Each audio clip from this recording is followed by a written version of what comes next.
This group's got a little bit of everything. We've got football or soccer hooligans, an MMA fighter with swastika tattoos, an American expat barber, nicknamed the racist Rockabilly, stolen lions, and connections to Russian military intelligence. Seriously, this is all inside of one organization. This is the Espanola PMC, or private military company, a pretty colorful group of individuals fighting for Vladimir Putin in Ukraine.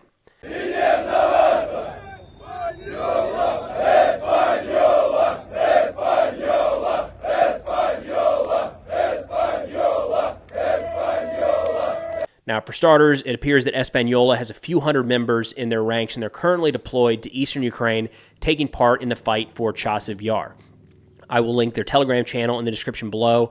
On that channel, they're regularly posting updates, pictures, and videos showing their fighters taking part in some of those Eastern Front battles.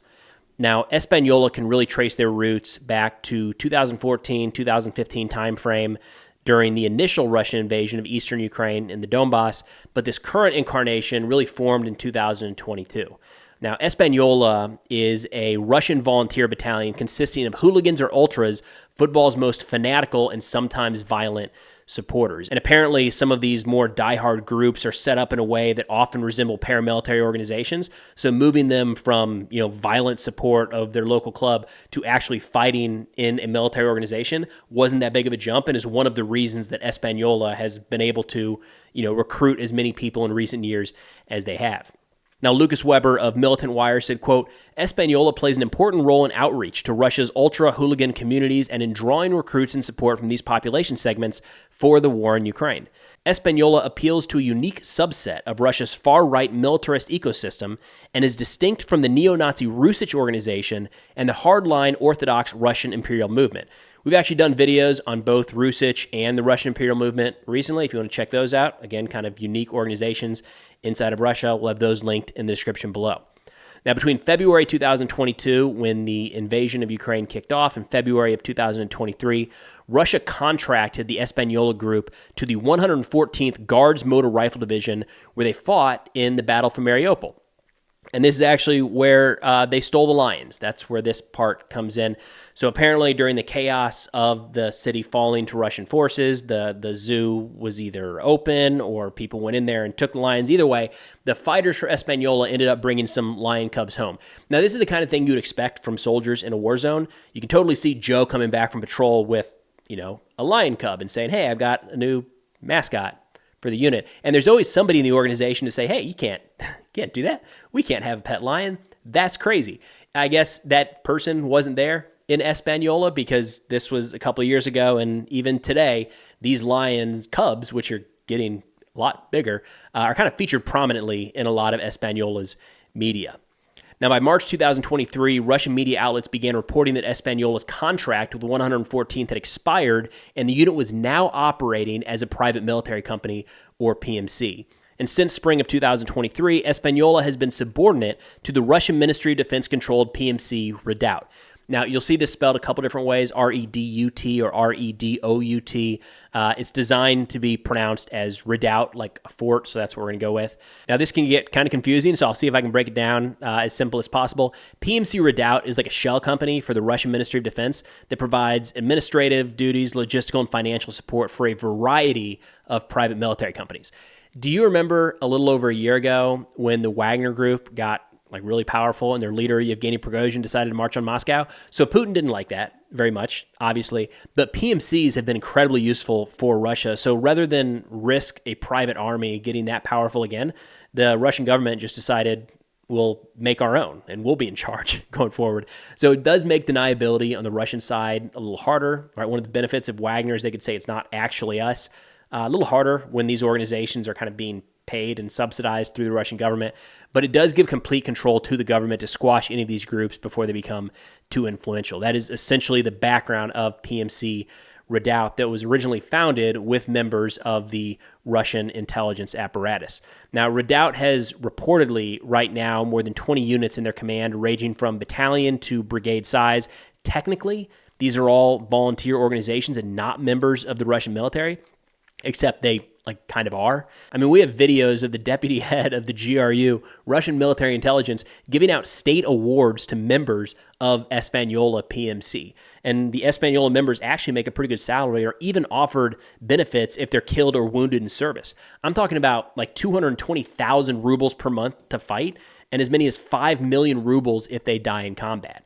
Now, the Russian Ministry of Defense payments vary quite a bit, and they've changed over the years, but those numbers there are very competitive with anybody who wanted to just join the regular Russian army. Oh yeah, can't forget this little tidbit. So about a year ago, Espanola actually sponsored a Russian professional hockey team. They got their logos on the back, Z's on a couple of the shoulders there. I don't know how much this costs. I've never tried to do it. It seems like it would be expensive, especially for a group. Supposedly, there's just a bunch of soccer fans fundraising to pay their soldiers' salaries and to equip their units and actively fight a war. Who knows? Maybe just another little sign that Redoubt and Espanola might have a little bit of that government backing. But let's go ahead and check out some of the main characters in this unique unit. First off, we've got Mikhail Pitbull Turkhanov. This is the MMA fighter, like a legit MMA fighter with swastika tattoos. And at this point, Turkhanov is kind of like an icon of the unit, is the best way to put it. He's a celebrity that joined the ranks of Espanola and by all accounts actually saw pretty significant fighting with the unit. In fact, the video played a little bit earlier shows the deputy head of the GRU presenting an award to Turkhanov for his actions in combat. Now, Turkhanov is like a legit MMA fighter. This isn't like a hobby. He was a professional fighter. In Russia, he had a record of, saw it's mixed in a couple different places, but a record of like 8-8, I believe. And he's listed, and his stats are listed on like all sorts of MMA, like official MMA sites. It's real. This isn't just some hobby of his. Now, I have seen some posts referring to Turkhanov as like a battalion commander. I'm not sure if that's accurate. I really haven't seen much around his rank or what size element he commands, but at baseline, he's certainly one of the most prominent figures inside of Espanola. Oh, and here's a picture, probably not all that surprising given some of his tattoos, but we've got Turkhanov pictured alongside Alexei Milchikov, the self-proclaimed Nazi and leader of the Russian Rusich group.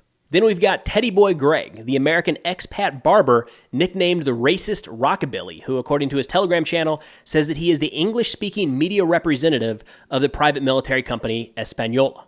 I'm the English propagandist for Espanola, so they need me down there. But way to own it there, Greg. But wait, is Teddy short or Greg short? I don't want to say Teddy Boy Greg over and over again. We're going with Greg. So Greg, who said he tired of the lies of the American media and politicians, moved to Russia in 2017. And in an interview with the Foundation to Battle Injustice, a Russian human rights organization of sorts that I think was actually founded by Yevgeny Prigozhin, who also ran the Wagner Group and set up the Internet Research Agency, a Russian troll farm. So, anyways, quoting Greg, he said, quote, "I see a lot of white people here. I don't see gays kissing on the streets. I see men and women couples. If we can't take Kyiv, then I thought, and I posted this a couple weeks ago, I said dropping tactical nuclear bomb on Kyiv, just like we did in Nagasaki or Hiroshima, and just obliterate the city to the ground. If we can't take it, then just drop it to the ground. Carpet bomb the cities in all Western Ukraine and leave them nothing if we're not going to be able to take it." A lot of people say, oh, what about the innocent people? But I tell you this, I don't think there is.